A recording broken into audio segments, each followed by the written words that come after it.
Hey everybody, welcome to my IG Live. I am super excited to be here tonight with you guys to talk about some very important topics that have been circulating. This is a very special time in our history, and I am so inspired really by the silver lining that has emerged from all these issues that we're facing right now. Obviously, the pandemic has impacted us in more than one way. People are struggling out there. The unemployment rate is as high as it's ever been and higher. We're battling all these pre-existing health conditions that have made it harder on us as a community. And then you add the social unrest, all the social justice issues, inequality, problems with equity that we're facing, that we're speaking out on. And not just us, which is really, I think, what sets this time apart from any other time in history. It's not just us. You know, everybody is speaking out. Not just black people, white people, everybody around the world has sort of chimed in and has turned this moment into a movement, which I'm eternally grateful for, because I think that change is coming. It's palatable. I can feel it. I think a lot of you can feel it. And so we wanted to talk about one of the topics that we've been thinking about with my friends at 19 for 20. Shout out to everybody on the cast of Station 19 and Grey's Anatomy. I love all of you. You've inspired me. You have motivated me. It's so great to be a part of this amazing family led by Krista and Shonda, Paris, and everybody else. So I have a very special guest today who will join me in a second. His name is Dr. Rashawn Ray, and he is an exceptional human being who has achieved tremendous things. But I think one of the things that he'll be glad to share with us is all of the incredible work that he's done for our community. He's a scholar, he's an educator, he's a social scientist, he's a thinker, he's outspoken, and he is one of those people that we need in our corner. He's one of those people who will lead us through this transitional phase. So as soon as he shows up on my feed, I will invite him in. Until then, thank you so much for all your messages. I see you guys chiming in. While we're waiting for Rashawn, I can answer some questions if you guys have any. Thank you. Hey, all my friends from Brazil are here. Hola. That's what's so great about this medium, that we can all connect on here from all over the world, which is amazing. All my friends from Europe, Africa, South America. That's very cool. So yeah, I'm waiting for Rashawn. As soon as he shows up. Let me see. Sid. Big Steady said, my boy. What's up, Steady? Good to see you. Let me see. There you go. All right. So there he is. Okay. Let's see. We can get him in here. And This is going to be really fun. There he is. Hey, Boris, how are you? What's going on? It's Ray, going how you great. doing? I'm great. Thank you for having me. I really appreciate you having me on and discussing this very important topic. You have such a great following. Shout outs to 19 for 20 and Station 19 and Grey's Anatomy for providing this platform to hopefully talk about ways to move our society forward. So thank you. Absolutely. Thanks for making the time. I really appreciate it. You know, we're living through an interesting time right now, to say the least. You know, not only are we faced with all the challenges that the pandemic has sort of thrown into our lap with unemployment and so many people getting sick and dying. It's a terrible thing that has weirdly united us as a world in this struggle. And then to top it off, we're dealing with a pivotal point in our history that has sort of forced us to acknowledge and to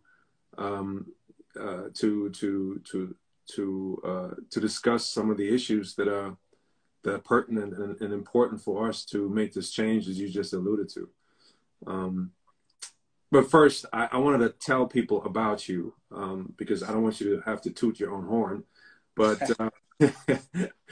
Ray Sean here is a David M. Rubenstein Fellow at the Brookings Institution. He is also a professor of sociology and executive director of the Lab for Applied Social Science Research at the University of Maryland, College Park. My wife is from Baltimore, so she's very familiar.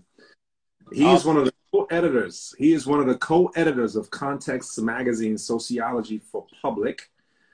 Formerly, Ray was a Robert Wood Johnson Foundation Health Policy Research Scholar at the University of California, Berkeley. And he currently serves on the National Advisory Committee for the RWJF Health Policy Research Scholars Program. Wow. Obviously, you've written books and tons of articles about everything from the police-civilian relationship to police brutality, the racial inequality of policing, also men's treatment of women in the same context, which I would like to get back to later on. Look, your work speaks for itself. I'm super excited to have you on today. The first thing I wanted to sort of talk about is this pivotal point in our history that has sort of galvanized millions of people around the globe to band together in the name of racial equality and social justice. Now, what do you think is different about the climate today from what happened in Ferguson and other moments going back decades in our history?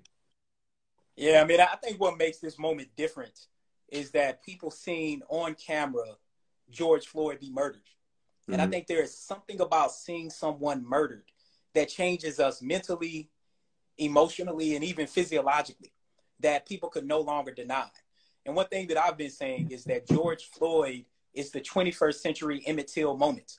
Mm-hmm. Similar to the way that Emmett Till's murder in 1955 by his mother having the foresight and also the bravery to show his decomposed body in that casket. That's the same thing that happened here with George Floyd underneath Derek Chauvin's neck. Underneath Derek Chauvin's knee, where people could see for 8 minutes and 46 seconds a black man lose his life due to police brutality and other police officers stand there while it happened. I think this is coupled as well with the other pandemic, because I think we're dealing with two pandemics. We're dealing with COVID-19, obviously, and then we're dealing with structural and systemic racism that's always been there. And part of thinking about COVID-19 is that for a period of time, everyone is kind of stopped, so to speak, particularly a month or two ago. Mm-hmm. People were physical distancing, people were staying in, and everyone was paying attention. So you had mainstream media, you had international news, and you had social media all focused on this. And then to your point about the link with what happened 5 or 6 years ago in Ferguson, in Baltimore with Freddie Gray and the like, is that link is that the movement for Black Lives has really figured out how to utilize social media and mobilize and galvanize people. And what happened was they've learned how to use social media algorithms to flood social media with similar sorts of videos and imagery and experiences that Black people have had, to layer it up for people, to show that George Floyd isn't the only one. Instead, he highlights the statistic that that Black people are 3.5 times more likely than whites to be killed by police when they're not attacking, or when they're not attacking or have a weapon. And that is George Floyd. We also know that Black people are killed every 40 hours by police violence in the United States. That's Breonna Taylor. So these recent incidents has layered up systemic racism, showing that Derek Chauvin isn't simply a bad apple, but he comes from a rotten tree. And that what happened to George Floyd is not simply an outlier, but unfortunately is the norm. Now, a lot of people, well, some people will answer that and say, look, the reason why these numbers are like that, the data speaks for itself, is because Black people are more likely to commit a crime. What do you say to that? You know, it's funny. So what I say to people like that, sometimes the way I say it depends on the setting that I'm in. But in this particular context, oftentimes when I hear people say that as a response to a group of people who were not attacking, nor who had a weapon, is I oftentimes realize that they hold a lot of racial attitudes. Because I just told you that the group of people we're talking about are not people who have attacked the police. And so, but part of thinking about how we frame Black on Black crime is the simple point of that. It's interesting how we say Black on Black crime, but we don't say white on white crime. What do I mean by that? Well, first off, crime is just crime. And what we want to see is everyone's baby, everyone's loved one to get home safely, whether you're in the South Side of Chicago, whether you're in LA, or whether you're in Baltimore or DC. But one thing we know is that crime is intraracial. So 94% of Black people kill other Blacks, but 86% of white people kill other whites. But we never say white on white crime.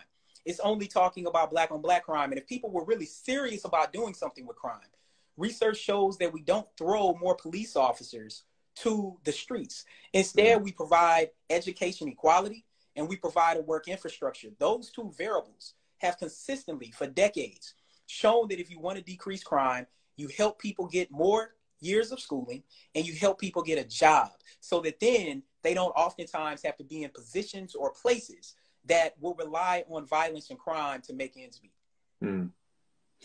Now, the criminalization of Black people is a huge topic and a subject of unconscious bias and learned behaviors. I'm always amazed by how we as Black people have this thing that my wife calls a magic pause.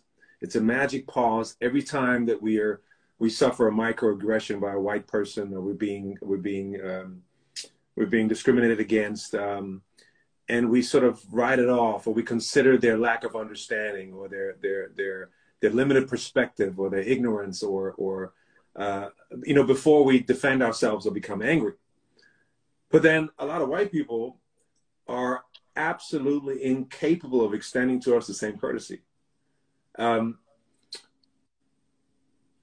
was walking our dog a couple of months back, 6 o'clock in the morning. I had my hoodie on and I was walking this big Black German Shepherd, and this businessman parks his car in front of his business building around the corner from our house. He gets out of his BMW in a suit and tie, and he leaves the door open this much and he walks away. So I call out to him. I said, "Excuse me, sir, you left your door open." So he turns around, looks at the door, looks at me, sees me in my hoodie and my flip-flops, and he sort of nods at me and goes, "Good looking." And he walks back and closes his door, right? So he uses vernacular that he thinks is appropriate in the moment by looking at me. And in that very second, my son comes out on the balcony, and we have this one of the biggest houses on that street, and it's a beautiful house. And he comes on the balcony and he yells, "Daddy, come on, hurry up, we gotta go." So the businessman sees him, sees my house, looks at me, comes back walking to the car, now has a big smile on his face, and he goes, "Again, sir, thank you so much for making me aware of the door. Have a great day." And he turns around and walks. Right? So it's just another example of many millions and millions of microaggressions that take place every single day that we have to deal with. But we always take a magic pause where we consider all these things about that person that we're encountering, whereas a lot of white people lack that muscle. Yeah. And criminalization of Black people is the direct result of the lack of those muscles and the lack of consideration for the fact that I'm a father, I'm a husband, I'm a professional, I have family, I have a job. All these things that don't play into their decision to treat us a certain way. Now, I don't want to go too far before we talk about what we came to talk about today, which is defunding police. And to start you off, obviously there's many misconceptions about the concept of defunding police. I think erroneously, a lot of people think it means getting rid of police altogether or just getting rid of all the funding for police, which is not what it is. But can you elaborate on that? Yeah, sure. I mean, I first want to comment on the story you just told because it highlights two things. When you talked about that pause, you know, part of what happens is a collective memory. Mm-hmm. A collective memory of traumatic experiences that Black people have had over time, where in that moment, what you thought was you reflected back on a series of other encounters you've had that have been similar, that might have went a different way. And this one could have went a different way. Mm-hmm. And you notice that in that moment, that the white man was trying to code change or code switch according to the social class that he thought you had. And I think fundamentally, it highlights that we can't outclass racism. It doesn't matter if you're Boris Kodjoe and you're married to who you're married to. It doesn't matter that you have the biggest house on the street. All that matters is that in that moment, he's seen your skin tone. And his skin tone then gave him a script for how to make sense of what was going on.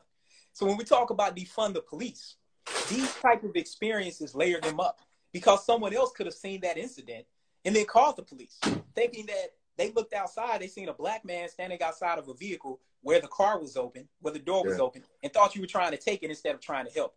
So when we talk about defund the police, the simplest terms, like synonyms for it, is reallocate and reinvest. The perception is that defund the police means abolition. It doesn't necessarily mean abolition. There are people who think that we should abolish the police. We should completely do away with police. There are another group of people who think we should abolish law enforcement as we know it, but reimagine and rebuild it.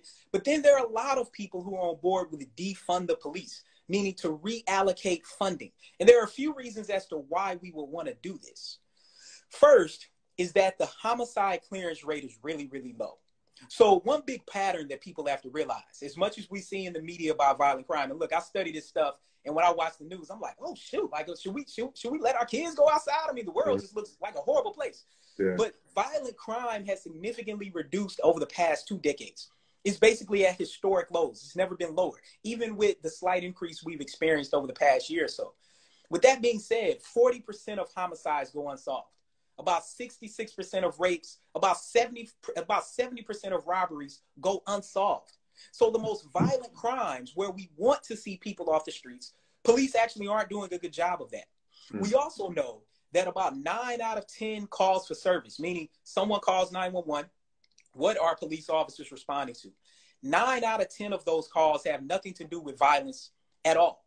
Oftentimes end with nothing having to do with violence. It doesn't mean that these things can't turn violent, but oftentimes what it means is that's not what's going on. So we put these factors together. What we realize is that we're spending money in a transverse way for what police officers are experiencing. And police officers are responding to everything from a pothole in the street to a car accident to a person having a mental health episode to a person addicted to opioids or other sorts of drugs. We could have mental health specialists. We could have addiction specialists responding to those things and allow police officers to focus on the violent crimes and hopefully increase the clearance rate because no one wants to live in a neighborhood that is imbued with violent crime. So it's basically reducing the scope of police responsibilities and move them to other entities that are better equipped to meet those needs, whether it's social issues, healthcare issues, substance abuse, homelessness, disciplinary problems in schools. That makes a lot of sense. Now, do you think that police quotas are standing in the way of us being able to implement some of these reforms? Because obviously it's an incentive to keep things the way they are. I mean, unfortunately, they are. Even though law enforcement says that they don't have quotas, they actually do. And if you actually look at the officers, and I tell anyone in your hometown, in your county, in your city, look at the officers who have won Police Officer of the Year. Oftentimes, behind the scenes, these are the people who have given the most tickets, made the most arrests, done some of the most aggressive type of action, who have really employed the warrior mentality instead of the guardian and peace mentality. And so quotas are alive and well. And this is what's key about quotas. If you have an arrest quota or you have a stop quota, are you going to go to the place in rural America or the burbs where you're going to see fewer cars, or are you going to go to the densely populated areas and cities where Black and brown people and low income people are more likely to live? So one good example is when we look at alcohol and drug abuse. When we look at that, there really aren't differences across race. In fact, some studies show that white people are slightly more likely to do drugs than Black people, partly because, as anybody knows, drugs cost money. So it's also a social class phenomenon, despite the way we try to put it on low-income people. But when we look at who's stopped and who's arrested for something as simple as marijuana, I mean, the disparities are huge. So quotas are a big problem. And this is what people have to realize. Just like any other job, the quotas is the incentive for police officers to get their raises, the incentive for them to move up, the incentive for them to get on a specialty unit. If we want to do something about it, one way is to change the incentive structure.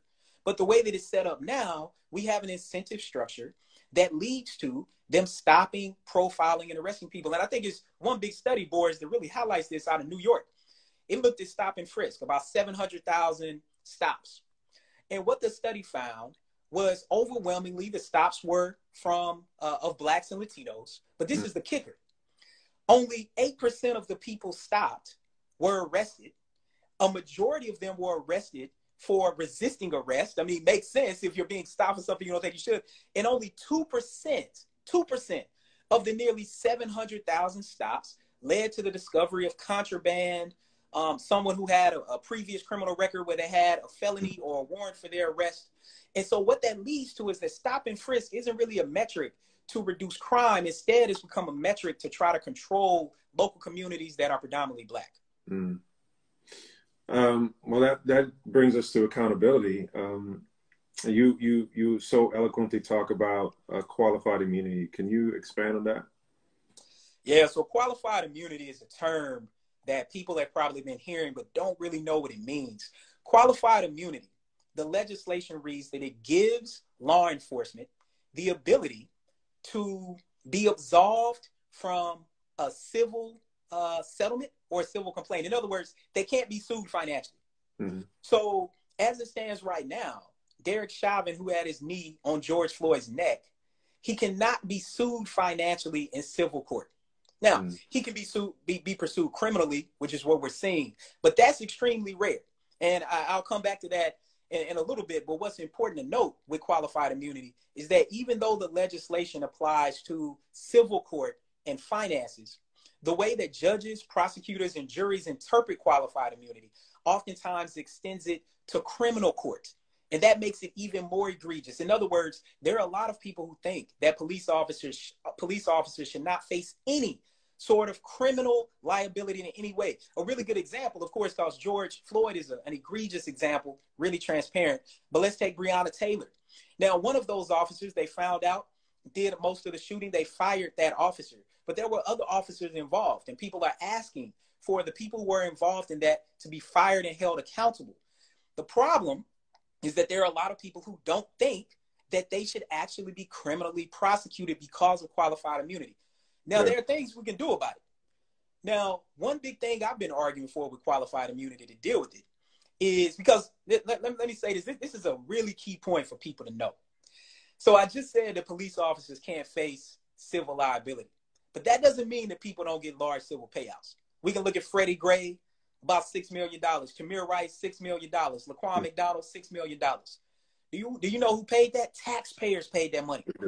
So in Minneapolis, eventually George Floyd's family will get a large civil payout, and their tax money is going to be used to pay them back for the murder and dehumanization of their loved one. That's criminal in and of itself. What I've been arguing for is shifting civilian payouts away from tax money to police department insurances. And in fact, in New York, there is currently legislation for police officers to get their own liability insurance. I will be open to that as well. The only caveat and the only problem I have with that is that if police officers get $1 million liability policy, that's not nearly enough money to pay them, to pay back the family for taking someone's life. I mean, there's no amount of money. But if you put it on the police department, you start to hold them accountable. And then similar to what happens in hospitals, police chiefs have the ability to say, you know what, Derek Chauvin, this is your 18th complaint. You've cost us X millions of dollars over the past 5 years. We can no longer afford to keep you. We're going to have to terminate you. And then you get put on the federal list that is going to pass on Capitol Hill to actually be put on a national registry of law enforcement who have been terminated for misconduct or who resigned at the time they were under investigation for misconduct, which is what the killer of Tamir Rice did when he went from one department to the city of Cleveland and then shot that 12-year-old in less than 2 seconds. So what would it take for us to implement some of these mechanisms, whether it's through the Department of Justice or independent investigations, to change the way things are done right now? Yeah, I mean, I think the two options you just gave are extremely viable. Now, under this administration, and I think for some people, they're hoping that that'll end in November or January if Biden takes over and wins. Part of what people have to realize about the Department of Justice and local investigations. The Department of Justice, when Jeff Sessions was Attorney General a few years ago, he enacted essentially a legislation, but a rule that said that he wasn't going to investigate police departments for misconduct. Now, under Obama, it was wide sweeping change in departments, like from Ferguson to Baltimore and the like. That's something that needs to come back. This is why who we elect matters for the White House, but also who we elect down ballot, because I think where a lot of these things are handled is going to be at the state level. So people need to pay attention to their state senators. They need to pay attention to their state delegates, their state representatives. They need to pay attention to who's going to be on the judicial committee at the state level, because those are the people who make those particular votes and who make a decision on that. Now, Colorado is a big example because they've already decided to terminate qualified immunity. I think other states will follow suit. What people should do, people should email, call, and write their local officials, tweet them, send them messages on social media, on Instagram and the like. Tell them that you want to see qualified immunity removed and that you also want to see the police officer Bill of Rights, if the state has it, removed to create accountability for what officers do to people. Well said.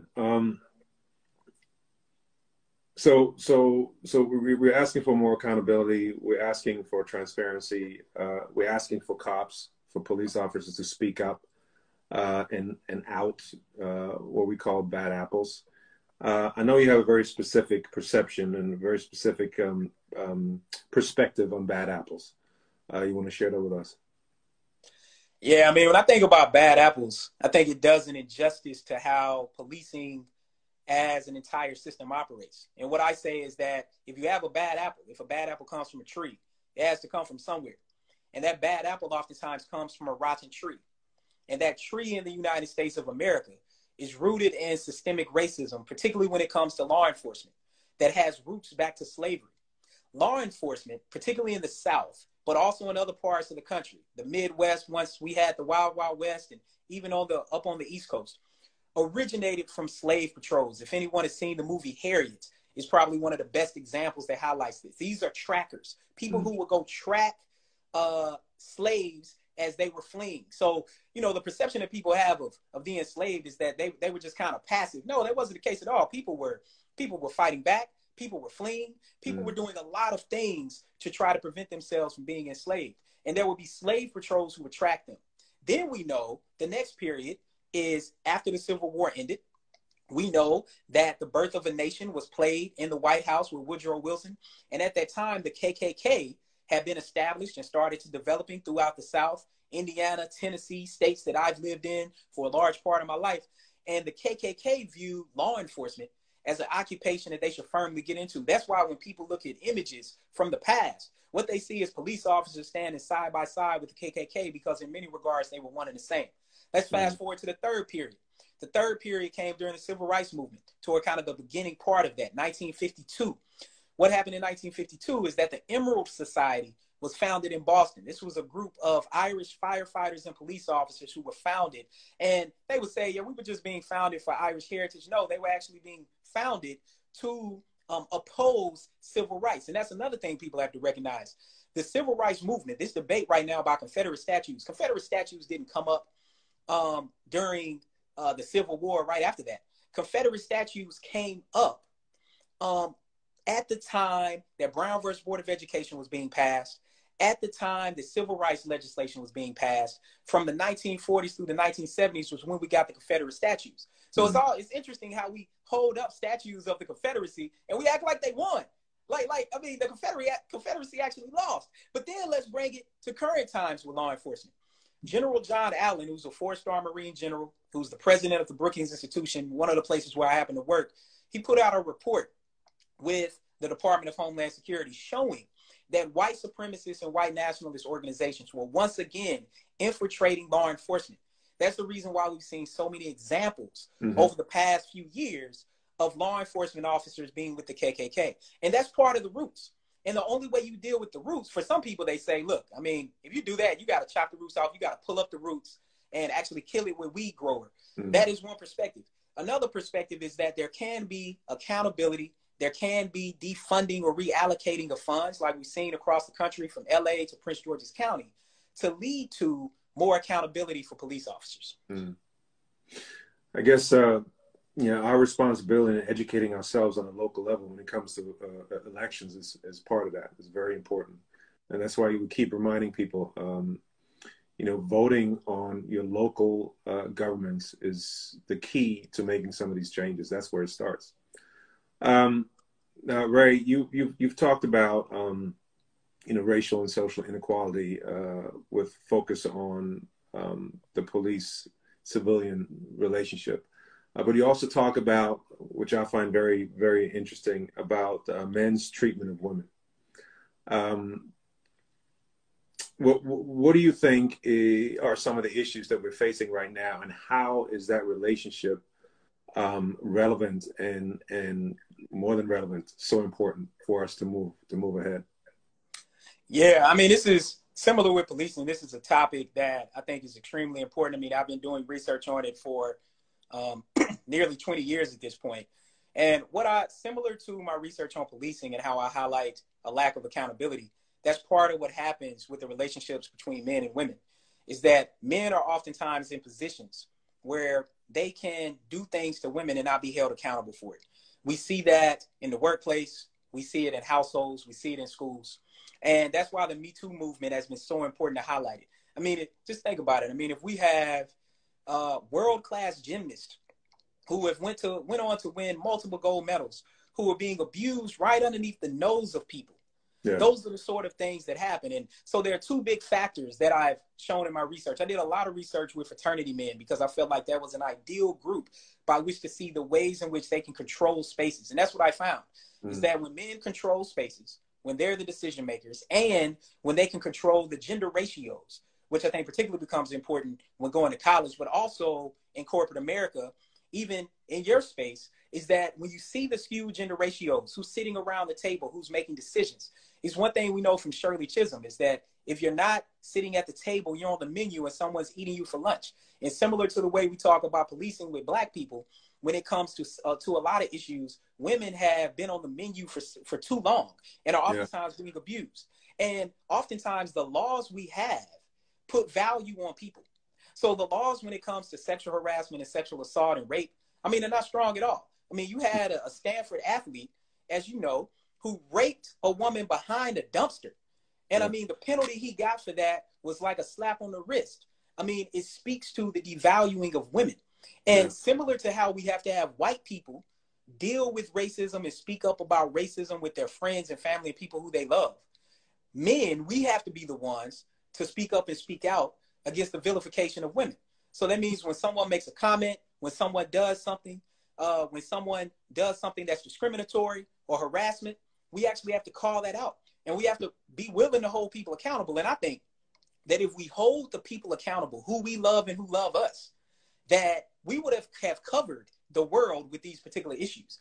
People always talk about big things that they can do. Yeah, there are big things they can do. Like this conversation is big, voting is big, talking to elected officials is big, changing the rules and regulations at your workplace is big. But you know what? What's also big is sitting at the table, particularly for parents who have kids, particularly boys, and talk to them about what it means to treat women and anyone with the same level of respect that they treat someone else with. Yeah, having a father in the home becomes more and more important in those situations, for sure. That's a very good point that I want to sort of trace a little further as it pertains to corporate America. Now, there's been a few companies that have been outspoken about being on the right side of history in these past weeks, making some sizable donations and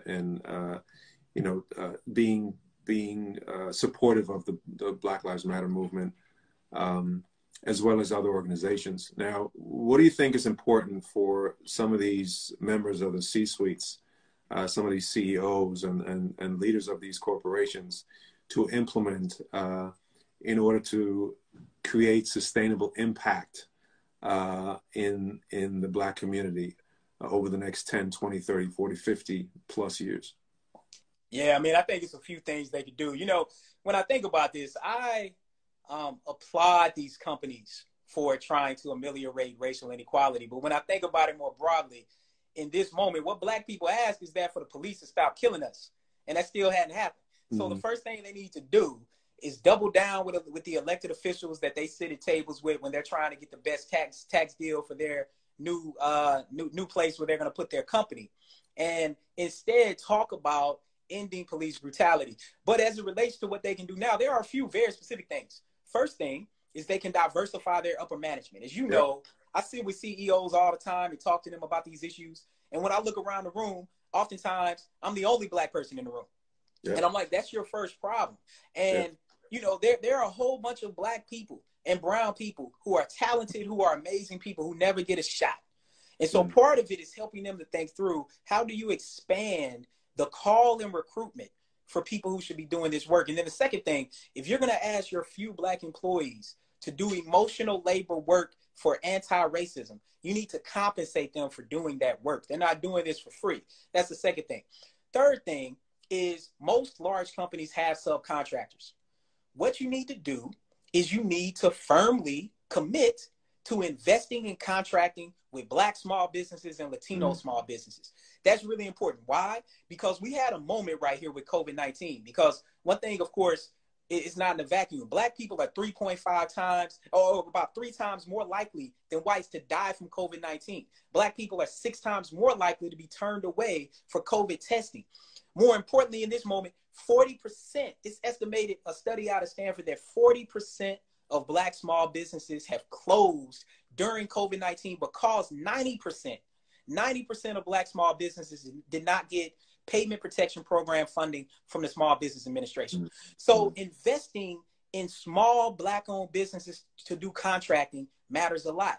Diversifying upper management matters a lot. The third thing they can do is they can review their policies, rules, and procedures and enact oftentimes a biannual survey, a satisfaction survey that asks very specific questions about treatment, not just for Black people, but for all minorities, for sexual minorities, for women, about their experiences in the workplace to ensure that you are creating equity. You know, look, in this moment, even at the University of Maryland where I work and at Brookings where I work, you know, there are issues that come up. And the way that I've seen the places where I work aim to address these issues is trying to deal with them head on. We can't run away from them. Oftentimes we have to run towards them. And then that's how we make change together. I keep appealing to their humanity as well, you know, because I think this time in our history requires a hugely innovative approach to business, to branding, and especially to storytelling, you know, in my industry, storytelling, creating narrative. And I think we got to operate and communicate in a way that is almost the opposite of traditional and typical. Because fact is that Black culture has been copied, exploited, misappropriated for centuries. Yeah. With the context of systemic racism. And that mechanism has rendered people of color just economically and socially and economically devastated. And our voices were silenced, right? Our opportunities were stunted. So, Yeah. you know, we didn't have a choice but to give away our intellectual property and our assets. Like, we were forced to give away the stuff that's most valuable to us and our culture. And I think it's time to reclaim what's ours. You know, I think it's time to demand not a seat at the table, but to demand that our table is supported and acknowledged. And that starts with these corporations. And we don't need handouts. We don't need donations. We need real partnerships. We need real corporate allies who are ready to invest in us, right? Because the fact is, our ancestors for generations built the foundation that they are benefiting from now. So we want to be able to leverage our own assets. We want to be able to invest in ourselves. We want to be able to create a new narrative around business that everyone is able to participate in. And it's a movement. It's not a trend. And we're asking everyone of privilege to honor our collective humanity by standing tall and firm on the right side of history. And the story we have to tell unapologetically. This is real. So to all the corporations out there, that's what we want, and that's what we deserve. We don't want handouts, and we don't want donations. We want to create sustainable equity, and that starts with real allies who are willing to invest in us. Ray, I really, really, really appreciate you, man. I appreciate your time. I appreciate your eloquence, your integrity, your knowledge. I appreciate you being outspoken, and I would love to revisit this, and I would love to catch up with you at a later point, and let's keep talking, and let's keep changing the world. Sounds great, Boris. It was an honor to be on with you. You keep doing what you're doing. My family will keep watching you on TV, and the people who I work with, they said to give a shout out to that. And I mean, thank you for this platform to be able to have this important conversation. And what you just said about the table, people want their own equitable table, the same size with the same stuff on it. You know, and I think reparations is the pathway forward to put a dent in wealth. I mean, Black college graduates have 7 times less wealth than white college graduates. The overall wealth gap between Blacks and whites is 10 times. Whites have 10 times more wealth. That's not because they work harder. That's because they've been given certain opportunities that we haven't. So thank you for this opportunity. Thank you. I'll talk to you soon. All right. Peace. All right.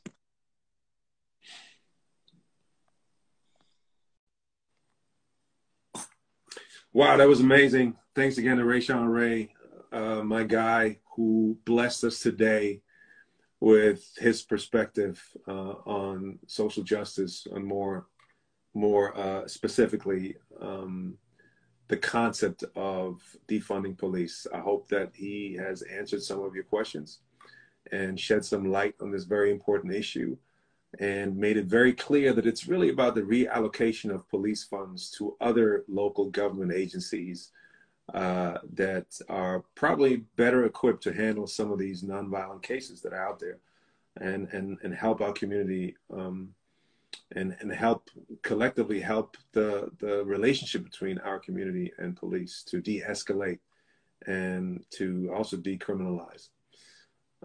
Thank you guys so much. This was amazing. This was super inspirational. Very excited that this happened. And tune in next week for our next concept on 19 for 20. Much love to all of my castmates out there, my family. Hopefully we'll be back shooting Station 19 next month. And to all of you who tuned in, thanks so much for making the time. And let's keep moving this this cause, and let's build on this movement. All right, peace.